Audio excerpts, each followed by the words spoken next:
Il est phénoménal. C'est une excellente pioche pour le PSG parce que c'est un joueur ultra complet, ultra fort qui, en plus de toutes ses qualités, Il a mon âge. non, n'y pense pas trop. Moi aussi, ça me déprime quand je vois des joueurs qui ont 20, 21 ans, Bon, qui bah, de toute façon, à explosent. partir du moment où Nazer Emery, Oui, on peut rien voilà, dire. Un c'est bac de fini, français. hein. Oh, C'est bande de n'importe petits quoi. joueurs. Ah, vas-y, qui? Bon, Kylian Mbappé pourrait être mon petit frère. À partir de là, les mecs, bon, Ah, Nazer Emery peut être ton neveu. Vinicius est mon petit frère. Bon, c'est illégitime, mais vous inquiétez pas, les mecs. Non, mais en plus de toutes les qualités qu'il a, c'est il est décisif. C'est un joueur pareil qui colle à un état d'esprit très protagoniste. Il joue beaucoup de l'avant, il est très agressif. C'est un joueur qui a un excellent état d'esprit, je trouve, parce qu'il se donne beaucoup. Il n'est pas avare d'efforts. Alors, si on parle directement des petites faiblesses qu'il a, c'est vrai que des fois, en contre un ou même dans son placement défensif, il peut avoir quelques petites errances. Ouais. Mais Kingsley Coman peut le dire. Hein. malheureusement, mais quand tu compenses tout ça avec les efforts et l'apport offensif qu'il a, je trouve que c'est moins problématique. Par exemple, qu'un Hakimi qui a été beaucoup moins bon cette saison. On savait qu'Hakimi, c'était pas un excellent défenseur, mais voilà, en 2021-2022, il apportait quand même plus offensivement. Le truc, c'est qu'avec Nuno Mendes, je crois que c'était Yassir qui avait dit cette phrase-là, que pour que tu réussisses au Paris Saint-Germain, il faut vraiment que tu sois un phénomène, tu sois vraiment au-dessus du lot. Avec Mendes, c'est C'est le cas totalement le pour cas. Mbappé. Et la chose qui a fait que vraiment on s'est dit, on a un diamant brut entre les mains, c'est la saison avec Mauricio Pochettino, où il s'était entêté avec ce 4-3-3. Mm. Et on avait vu qu'à l'arrivée directement de Di Maria et de Messi en tant que titulaire, Di Maria a été boycotté pour ne pas dire d'autres mots. Et qu'un Nuno Mendes, pour le coup, lui, malgré le dispositif tactique qui n'était pas forcément... qui ne mettait pas forcément ses qualités au premier plan, eh ben, il a réussi à se démarquer. Dédoublement avec Kylian Mbappé, il arrivait souvent à apporter offensivement. Bon, qualité de centre, on ne pourra pas l'avoir, parce que bon, quand tu as Messi et Neymar en faux neuf, ça sert à rien. Mais en tout cas, on a vu tout de suite ses qualités offensives. En un contre un, il est monstrueux. On a vu sa percée face au Bayern Munich au match aller, son élimination en 2 contre 1, sa pointe de vitesse qui est tout simplement phénoménale. C'est un joueur stratosphérique et honnêtement, c'est un joueur qui peut vraiment être la référence à son poste dans les 10 prochaines années. Totalement. C'est indéniable. Il y a Il est pas déjà. Je sais pas s'il l'est déjà, parce que tu peux avoir des Arnold, tu peux non pas Arnold, Robertson pardon, tu peux avoir peut-être pourquoi pas aussi une concurrence avec Baldé dans les années à Ouais. venir, Alejandro Baldé, Alfonso Davis. Alfonso Davies, oui, sauf que lui, un peu pareil, un peu comme Davies, problème de blessure assez récurrent, d'excellents contre-attaquants, mais défensivement, bon, Davies, on a vu quand il s'est fait manger face à Di Maria, 34 ans quand même, Di Maria à ce moment-là, bah, Nuno Mendes, c'est pareil. On a vu le bouillon qu'il a pris face à Kingsley Coman. Il y a beaucoup de défauts défensifs. Et moi, c'est un problème que j'ai pour les latéraux dits modernes de leur temps. C'est que c'est bien beau, mais ton rôle à la base, c'est de défendre. Mais déjà, le point qu'il faut souligner, c'est que quand vous arrachez Nuno Mendes au Sporting, Mm. c'est un piston. Ouais. Donc déjà, c'est normal qu'il y ait autant de problèmes défensifs parce qu'il joue plus haut sur le terrain. Alors, on sait, vous avez très bien dit tout ce qu'il apporte sur le terrain. Maintenant, il faut dire aussi qu'il est jeune et que forcément, il a des axes de progression et qu'il ne peut qu'aller crescendo, en fin de compte. Donc, c'est ce qui fait dire aussi que Nuno Mendes, c'est vraiment un élément essentiel pour l'avenir. Maintenant, moi, la question que je pose, c'est même pas par rapport à lui, mais c'est par rapport au contexte dans lequel il est. Est-ce que le Paris Saint-Germain est le contexte idoine à sa progression? Parce que finalement, les joueurs qui ont progressé au Paris Saint-Germain sur les 10 dernières années, bah, il n'y en a pas 30. Et donc moi, c'est la vraie question que je me pose. Est-ce que si demain, un top club vient toquer à sa porte, est-ce que finalement, il va rester au PSG Bah, tu parce sais qu'il aime qu'il y a- vraiment le club, il y a ou eu bien ces- il se dira, bon quand même, faudrait que je pense aussi un peu à ma carrière. Il y a eu des rumeurs comme ça que apparemment, je crois que c'est le Real qui était Mm. dessus. Ouais, Encore c'est vous, ça. encore Oui. vous. Il y a eu le Real, il y a eu Manchester City aussi, attention. Bah, on leur a pris avant que Manchester City le prenne. Et heureusement d'ailleurs, parce que bon, si c'est pour que ça devienne un Cancelo bis, non merci. Mais en tout cas, il y a eu ces rumeurs du Real Madrid qui étaient sur Nuno Mendes, qui lui, apparemment, un peu comme Kylian Mbappé, a beaucoup d'ambition et qui, pourquoi pas, réfléchirait. Moi, de toute façon, avec le Paris Saint-Germain, il a beau avoir beaucoup d'ambition, le Paris Saint-Germain, ils vont le bloquer. C'est pas une question de le Paris Saint-Germain va le bloquer, c'est que si t'es un joueur qui a un minimum d'ambition, à terme, le PSG, ça devient une entrave. C'est pas pour être dénigrant avec le PSG, mais quand tu regardes la Ligue 1, quand tu regardes le club en lui-même, le Paris Saint-Germain, force est de constater que tous les joueurs un minimum ambitieux, bah, leur ambition, s'ils sont PSG, c'est de le quitter pour aller ailleurs et accomplir des grandes choses, inscrire leur nom dans l'histoire. C'est extrêmement compliqué de marquer l'histoire du foot en restant en Ligue 1. C'est malheureux à dire, mais c'est vrai. À moins que tu sois vraiment issu d'une autre équipe que le Paris Saint-Germain et que, par exemple, je sais pas moi, demain t'es un joueur, t'es à l'Olympique Lyonnais et d'un coup d'un seul, tu arrives, tu vas chercher 2 Ligue 1 en 3 saisons. Ou bien tu vas chercher 3 Ligue 1 en 4 saisons. Là, oui, tu te dis, ok, dans l'ère du Paris Saint-Germain, il y a eu un mec qui a pété et qui n'était pas au PSG et qui a réussi à aller chercher des championnats à droite à gauche et plusieurs, tu vois, plus Après, évidemment après une Coupe de France, tu pour vois. la progression, moi je pense que Nuno Mendes peut progresser en Ligue 1, notamment dans le domaine, dans le volet physique, et notamment de comment il va réussir à contrecarrer les offensives de d'autres équipes de Ligue 1 qui aujourd'hui sont beaucoup plus protagonistes qu'auparavant. Après, le problème, c'est déjà ses blessures qui peuvent aussi être un frein pour sa progression, parce qu'à force de se blesser à chaque fois, et vu l'âge qu'il a, bah, petit à petit, comme je l'ai dit, il va prendre le chemin d'Alphonso Davies. Et Alphonso Davies, sa progression, bah, elle est aussi stoppée par ses nombreuses blessures. Mais il y a aussi le problème, c'est comme tu l'as dit en Ligue 1, c'est que honnêtement, il est tellement au-dessus du lot, il est tellement fort et tellement au-dessus de tout le monde à son jeune âge qu'à un moment donné, peut-être qu'un jour, il aura un plafond de verre. Et que ce plafond de verre, il devra le péter, mais en Ligue des Champions. Mais la Ligue des Champions, tu ne la joues pas tout le temps. C'est en championnat que tu dois avoir cette progression-là et vraiment avoir aspiré à être bien meilleur dans les années à venir parce que il a joué que 8 matchs en tant que titulaire, ce qui est rien du tout. Il a fini jeune joueur de la saison Ouais. et dans le 11 de la saison. Donc même si c'est peut-être pas forcément mérité pour certains, pour moi il peut progresser en Ligue 1 sur le volet défensif. Après au bout d'un moment, au Paris Saint-Germain, il sera toujours au-dessus du lot parce que tu as des joueurs qui sont pas bons, tu as des joueurs derrière qui sont pas au niveau. Et le problème c'est que sa progression, un jour il aura un plafond de verre qu'il pourra pas dépasser. Moi, sur la progression dans l'aspect défensif, je suis pas sûr que la Ligue 1 ce soit la meilleure des écoles. Peut-être sur le plan physique, oui, ça là-dessus on est d'accord. Mais sur le volet purement défensif, je ne suis pas sûr que la Ligue 1 ce soit la meilleure des écoles. Du moins, la Ligue 1 si tu es un joueur du Paris Saint-Germain.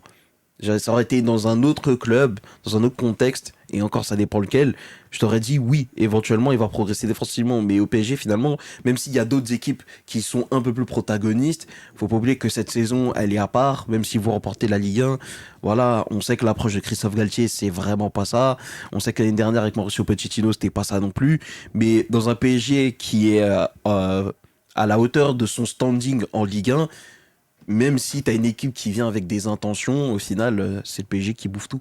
Donc, est-ce que à ce moment-là, tu progresses vraiment défensivement? Je me pose la question, tu vois. Bah offensivement, il pourra pas progresser, il est au-dessus de tout le monde. Donc Donc, quand- il peut encore progresser, comme vous avez abordé la question des centres tout à l'heure. C'est un aspect qu'on a trop peu vu de lui finalement. On le voit, mais rarement et en parce que ça sélection. sert pas à grand-chose. Bah oui, parce que vous avez pas de Il n'a pas monstre dans le d'attaque domaine aérien. ouais.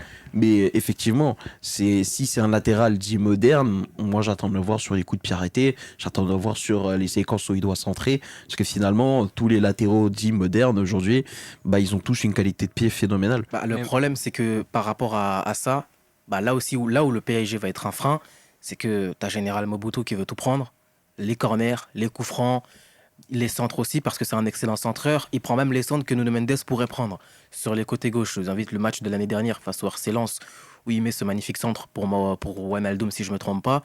Bah, c'est Nuno Mendes qui lui fait la passe et c'est lui qui va centrer. Bon, ça nous réussit, parce qu'on égalise, mais derrière, là où il peut y avoir un frein, c'est Mbappé qui derrière va tout prendre. Les coups francs, parce qu'il a un pied gauche et il peut avoir une bonne patte gauche. On l'avait vu aussi pour Hakimi à la CAN, quand il mettait ses nombreux coups francs. Et on s'était dit, ah bah, si t'as pas Messi, si t'as pas Neymar, bon bah, t'as Hakimi. Et si t'avais pas Hakimi, eh bah, t'avais Paredes, parce que face à Strasbourg, il avait mis son coup franc. Mais le problème, c'est que comme t'as envoyé un pont d'or à Mbappé, eh ben, il pourra aussi empêcher Nuno Mendes de progresser sur cet axe-là.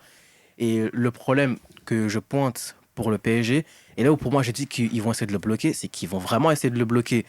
Et Nuno Mendes, dans son mindset à lui, il va vouloir potentiellement un jour partir du club, peut-être, peut-être que pas, peut-être qu'il a vraiment cette attache au Paris Saint-Germain. Mais pour moi, offensivement, il y a des axes d'amélioration, comme tu l'as dit, les centres. Peut-être même aussi offensivement. Pourquoi pas mettre une 6-7 buts à la saison? Ça peut être intéressant parce qu'on peut le voir, un dédoublement avec un Kylian Mbappé, le côté gauche du Paris Saint-Germain, c'est un bijou. Enfin, peu de clubs peuvent avoir un tel côté gauche. Tu peux le penser aussi à Liverpool, il peut y en avoir. Au Barça, il y en avait. Au Real Madrid, il y en a aujourd'hui. Au Paris Saint-Germain, on arrive à avoir ce côté gauche-là qui est prépondérant et qui va être notre arme numéro une. Puisqu'on peut voir le pendant d'un Hakimi.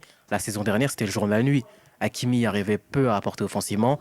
Nuno Mendes, lui, il apportait. Oui, mais c'est différent parce que finalement, les deux, je te dis pas qu'ils sont pareils, mais le jeu penche à gauche parce que Kylian Mbappé est à gauche. Et surtout, Ouais, il a pas Hakimi, été il alterné. arrive, il monte, il se propose, mais tu joues pas sur lui. Il fait beaucoup de sprints, etc. Forcément, moi, je me dis, il fait des erreurs parce qu'au bout d'un moment, il fait des sprints, il fait des courses à haute intensité, il fait son boulot latéral, quoi. Mais on le voit finalement beaucoup trop peu balle au pied. Et quand tu le voyais à Dortmund, quand tu le voyais à l'Inter, et ben finalement là où il a brillé, là où il a été plus fort et il a atteint le statut peut-être d'un moment donné meilleur latéral droit au monde, c'est parce qu'on le faisait vraiment jouer, on misait sur lui. Et le problème aujourd'hui, c'est que le PSG, ils ont deux latéraux slash pistons exceptionnels, mais ils ne savent pas jouer de façon équilibrée. Vous avez de tels joyaux, mais finalement, vous n'arrivez même pas à varier vos attaques. Bah, Et ça, c'est frustrant. Avec on le l'a départ eu. de Messi, déjà, le ballon sera beaucoup plus distribué normalement. Je pense pas que Mbappé va prendre tous les ballons que touchait Messi. Par contre, ça c'est Il vrai. faut voir le futur de Neymar. Est-ce qu'il Mhm. va moins jouer, partir? On sait Est-ce pas. qu'il va rester et définitivement seul dans l'axe? Parce que ça peut être C'est une ça, solution aussi. ça peut être une solution tu avec parlais, l'âge. Ouais. Tu parlais d'un Hakimi version Dortmund-Inter, on l'a eu, cet Hakimi-là, notamment au début de la saison, où les premiers matchs, notamment face à 3, Ouais. où on a énormément fait confiance à Hakimi, avec un Mbappé qui était plutôt axial. Et il a marqué, en plus, ce jour-là, il était monstrueux sur son côté droit. On s'était dit, on a enfin eu notre latéral droit, après les nombreux latérales droits pitoyables comme Dani Alves qu'on pouvait avoir. Mais il a été très important sur ce volet-là. Il avait énormément de ballons, il était très offensif. Et les matchs où, par exemple, tu n'avais pas un Lionel Messi ou un Lionel Messi était seul sur son terrain, sur le terrain, bah, Hakimi avait marqué ce jour-là. On était en plus en pleine émission où Hakimi avait marqué. C'est là où il était important. C'est là où il pouvait montrer toutes ses qualités. Et là où tu peux pointer un truc dans l'utilisation de nos pistons, c'est qu'en fait, il y en aura toujours un qui va être plus important que l'autre. Il n'y aura pas d'entre-deux sur le Paris Saint-Germain, au Paris Saint-Germain. L'année dernière, quand on avait affronté le Real, le plus important, c'était Hakimi sur le volet défensif. Il montait pas trop parce qu'il y avait Vinicius, ce qui est logique, mais tu en auras toujours un qui sera plus important que d'autres. L'année dernière, au début de la saison, c'était Hakimi qui était le plus important parce que déjà, Nuno Mendes n'était pas encore arrivé, mais au bout de quelques matchs, vu que le jeu est penché à gauche, eh bien Nuno Mendes est tout de suite devenu extrêmement important. Et dans l'utilisation qu'on va avoir et de Hakimi et de Nuno Mendes, il va falloir faire extrêmement attention de comment tu vas l'utiliser parce que peut-être aussi Hakimi au bout d'un moment il en aura marre de se dire que je fais des allers-retours dans le vide. Ok, j'ai un volume de jeu, pas de souci, ok, j'ai un coffre, mais il faut aussi que je fasse mes matchs, que je touche mes ballons, que je sois important dans cet effectif-là. Et Nuno Mendes, par rapport à sa marge de progression là, ce qu'il peut apporter en Ligue 1, c'est indéniable. En Ligue des Champions, moi j'en attends quand même un petit peu plus de voir comment il sera utilisé dans les années à venir, notamment par le prochain coach. Parce qu'apparemment, ce sera Luis Enrique. Luis Enrique. Luis Enrique? Bah, Ramos va partir. Ça veut rien dire. Bah, quand même, avec ce qui s'est passé avec l'Espagne, surtout tu prends Asensio derrière, ça sera, en tout cas, ça C'est penche le pour nom Luis ouais, Enrique. qui revient le plus. Si vous prenez Daniel Olmo, là, oui, je comprendrais, mais jusque-là. Non, épargne-nous ça. Oh, ça peut être très PSG. Bref. Bah, en tout cas, ça sera, pour l'instant, Luis Enrique, le prochain a coach priori. du Mais- Paris Saint-Germain. Pour que Nuno Mendes performe en Ligue des Champions, je pense aussi ce qui est un frein, c'est ses vis-à-vis en Ligue 1. Quand il doit défendre contre un ailier qui a 17 ans et demi et qui est destiné à partir l'été d'après, ou attaquer contre un latéral pareil qui a 18-19 ans et qui va aller en Première Ligue d'ici 6 mois, je pense que quand tu te retrouves après contre des joueurs beaucoup plus expérimentés et de classe mondiale en Ligue des Champions le mardi, 3 jours après, Coman, ça pose problème. Kingsley Coman, par Voilà. exemple. Mais comme je l'ai dit, en Ligue 1, il est au-dessus de tout le monde. Il est monstrueux. Mais en tout cas, De ce qu'on peut voir de Nuno Mendes, toi, Timothée, qu'est-ce qu'on peut dire, pas par rapport au Paris Saint-Germain, mais par rapport au Portugal cette fois-ci. Tu as eu l'intronisation Juste de petite Roberto info, Martinez. Vas-y, chef. déjà 1-0 pour Manchester City après une minute de jeu. Qui Le Gundogan. cyborg. Ah, Gundogan. Oui. Apparemment, Milan est dessus. Le but est sublime, hein. Une minute de jeu. Hein. Voilà, c'est petite info comme ça. Viens au Barça, Ikaï. Non, Non. pourquoi non? Du coup, au Portugal. Au Portugal, Nuno Mendes, qui a déjà mis sur le banc Cancelo, pas dur, Ouais. Et c'est vraiment pas dur. Hein. pas très dur. Je crois que le titulaire à la Coupe du Monde, c'était. Pesté, Mendes. Non, il était blessé. Et après, il y a eu un autre. Après, il y a eu. Non, après, il y a eu. C'était Cancelo. Guerrero, voilà. Guerrero, ouais. C'était Guerrero. Parce Bah, que il a à même pris droite, sa place. c'était Diogo Dalot. C'est-à-dire qu'en fait, tu vois Cancelo dans la hiérarchie, il est derrière Il est Guerrero, troisième. Mendes et à droite derrière Dalot. Dalot, C'est terrible. ouais. Ah, c'est Dalot, terrible. franchement, c'est pas mal. Hein. Ah, il avait fait une bonne Coupe du Monde. Hein. Qui a C'était- prolongé d'ailleurs. Ouais, jusqu'en 2028. Mais au Portugal, c'est peut-être aussi. Il peut aussi avoir deux salles, deux ambiances. Et au Paris Saint-Germain, où il peut apporter offensivement et pourquoi pas défensivement. Et avec l'utilisation que pourrait avoir un Roberto Martinez, où Ouais. on sait qu'il a une grande importance pour les Pistons. Vous pouvez le voir avec Yannick Ferreira Carrasco. Mm. Un Nuno Mendes, son utilisation aussi, elle Ça pourrait sera- être totalement différente. Bien sûr que ça sera différent parce que le projet du Portugal n'est pas le même. Je pense que l'équipe du Portugal dans laquelle il a évolué jusque-là, qui était dirigée par Fernando Santos, dont on sait qu'il a peu d'ambition dans le jeu, on va dire, ça va pas du tout être la même chose avec Roberto Martinez.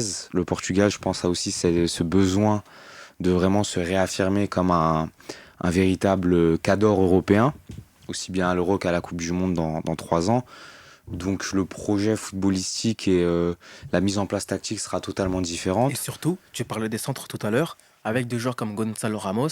Ça devient très là, intéressant. Ça sera important. Ça devient très Il a intéressant. pas eu, malheureusement, il était blessé et donc il n'a pas eu l'opportunité Ouais, de d'évoluer avec s'essayer lui, ouais. avec Cristiano Ronaldo aussi. Aussi, ouais. Donc là, ça pourrait être un volet un peu plus important, surtout quand il pourra apprendre avec des joueurs comme Rafael Guerrero. Bien sûr. Là, en termes de pattes et de vision de jeu et de palette technique, on est sur une classe Ah bah, magnifique. c'est exceptionnel. Hein. Puis même, ce qui sera différent aussi, c'est qu'il n'aura pas les mêmes partenaires, les mêmes profils surtout.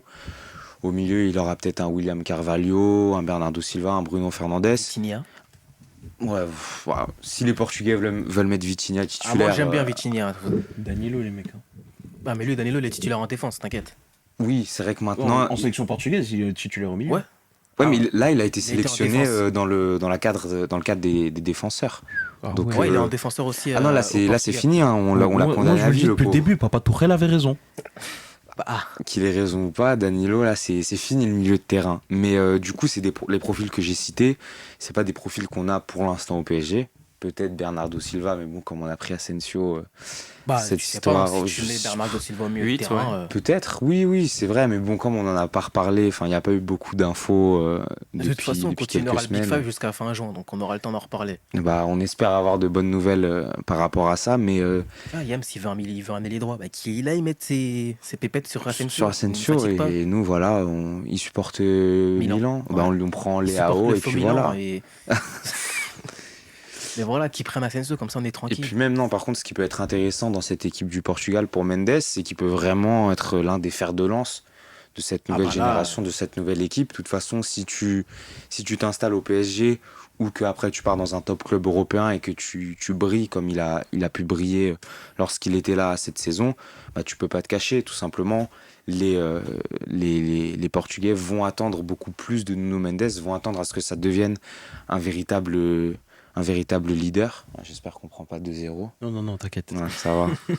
Il frappera Un tous les véritable lignes. leader. Par exemple, quand Bruno Fernandes avait explosé au Sporting, puis avait confirmé à United, on en attendait énormément. Bon, jusqu'à aujourd'hui, il n'a pas forcément donné satisfaction, mais voilà, il y aura des attentes pour Nuno Mendes qui seront, je pense, différentes de celles qu'il pourra rencontrer au PSG, parce qu'au PSG, il a déjà ce statut de crack, il a déjà ce statut de joueur confirmé qui Bah là, fait il est partie... indéboulonnable. il est indéboulonnable, il fait partie, je sais pas, peut-être des 3 meilleurs joueurs de l'effectif en termes de ce qu'il est capable de montrer.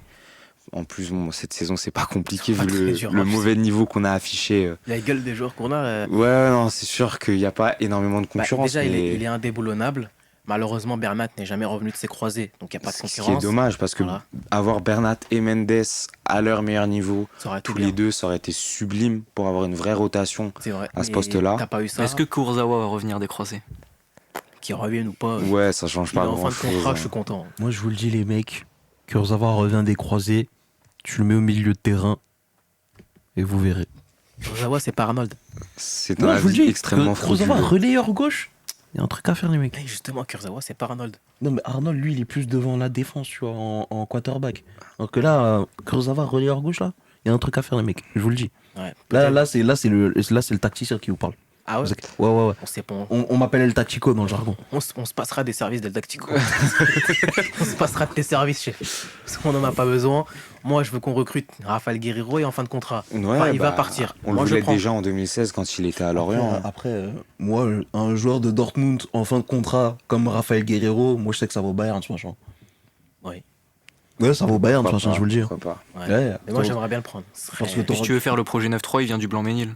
Ouais, pourquoi pas. Ah, Projet Ligue de France, voilà. Là, c'est Ouais. là, c'est intéressant pour le coup. Mais d'ailleurs, j'ai une question pour vous, les Parisiens. Pourquoi vous voulez étiqueter vos projets comme on étiquette tu sais, les cheat meals? Je fais ma gamelle du lundi, du mercredi, du vendredi. Ah, mais c'est la commune parisienne, je la connais par cœur. Non, parce que C'est- toujours projet bling bling, projet 9-3, projet 9-2i. Ah, on t'a on pas est dit fatigué, les mecs. On t'a pas dit, c'est fini le projet Bling Bling. Ah, pff. Bah, c'est pour ça que Carlos Soler est venu. Ah, Et oui. Marco Asensio aussi. Ah, non, ça c'est à part ça. Ça c'est le nouveau projet. On sait pas ce que c'est, mais Il a de l'allure en tout Ouais, cas. hein. je me rappelle, Marco Asensio, ouais, son enfance dans Montreuil, ouais. ouais, voilà, Mm. tu vois, ces petits panenka et tout, à la canne d'Evry, C'est ça, ouais. C'est un mec Ouais. du City. avec le 11 des étrangers, tu vois. Par contre, je viens d'imaginer Marco Asensio à la canne d'Evry, et là, je retiens un énorme fou rire, les mecs. Je vous le dis. Franchement, dossier suivant, s'il vous plaît. Non, Dossier suivant. mais en tout cas, l'avenir de Nuno Mendes va être aussi sur le nouvel entraîneur. Mm. Est-ce que ça sera le Mou qui lui joue en défense à 3 des fois, ou il est en défense à 4? C'est pas l'option vers laquelle on. Mais en tout cas, on si se tu prends tourne. le Mourinho, l'utilisation de Hakimi Ah, et de ça Nuno pourrait Mendes être va bien. être prépondérante. Ça pourrait être En bien. transition avec Mbappé, avec nos deux pistons, bon, on verra qui on recrute, puisque bon, Neymar en contre-attaque, il pourra apporter notamment en tant que Bien sûr. quarterback cette fois-ci. Là, je pourrais reprendre les services del Tactico pour ce quarterback Neymar, mais pour Kurzawa, c'est mort. Voilà, on ne reprendra Si, pas les si services. j'étais chauve et que je m'appelais Pep Guardiola, t'aurais écouté ce que je t'ai dit tout à l'heure. Mais c'est pas grave. Ouais, Non, c'est pas grave. Il y a pas de souci. C'est comme ça qu'on est traité au Big Five. hein. Rendez-vous compte. hein. Mais bon. on verra. On reparlera des services de Tactico pour la saison prochaine. Ou peut-être même pour le mois d'août. On verra notre recrutement. Ok, Si le recrutement est éteint, il n'y aura plus aucun service. Parce que là, tout dépendra de ce bon mercato. Déjà qu'on a reçu Asensio, On commence va voir mal. ce que la suite donne. en tout Mais cas, arrêtez d'être pessimiste avec Marco Asensio. Franchement, pour le joueur qu'il est et par rapport au club que c'est, le contexte, moi je suis sûr je vais vous dire, en fait, Marco Asensio, c'est même pas qu'il est mauvais, c'est juste que c'est un joueur moyen. Et dans le bon contexte, franchement, il peut donner de très très bons résultats. moi, je suis. Est-ce que Paris, c'est un bon contexte? Voilà, c'est ça. tu Ouais, vois. Et c'est pas sûr, 10 millions. ça. Et c'est 10 millions par an surtout. Tu vois, moi, si c'était 3 millions, 4 millions, j'aurais dit, allez, un bon super sub et tout. S'il acceptait 3 millions, 4 millions, il aurait prolongé au Real Madrid. hein. Oui, bah, Oui, c'est parce ce que que c'est ça ce se qu'on proposait, ouais. Ah oui, mais c'est ce que vous proposez. Mais bon, si c'était 4-5 millions, je me dis, allez, pourquoi pas, pour le banc, ça peut être intéressant. 10 millions par an, non. Allez. Qu'est-ce que tu veux que je te dise? Nasser est notre président. Donc bon, en tout cas, on verra ce que va dire l'avenir de Nuno Mendes, le crack, le phénomène et pourquoi pas le meilleur à son poste et celui qui va foudroyer sa génération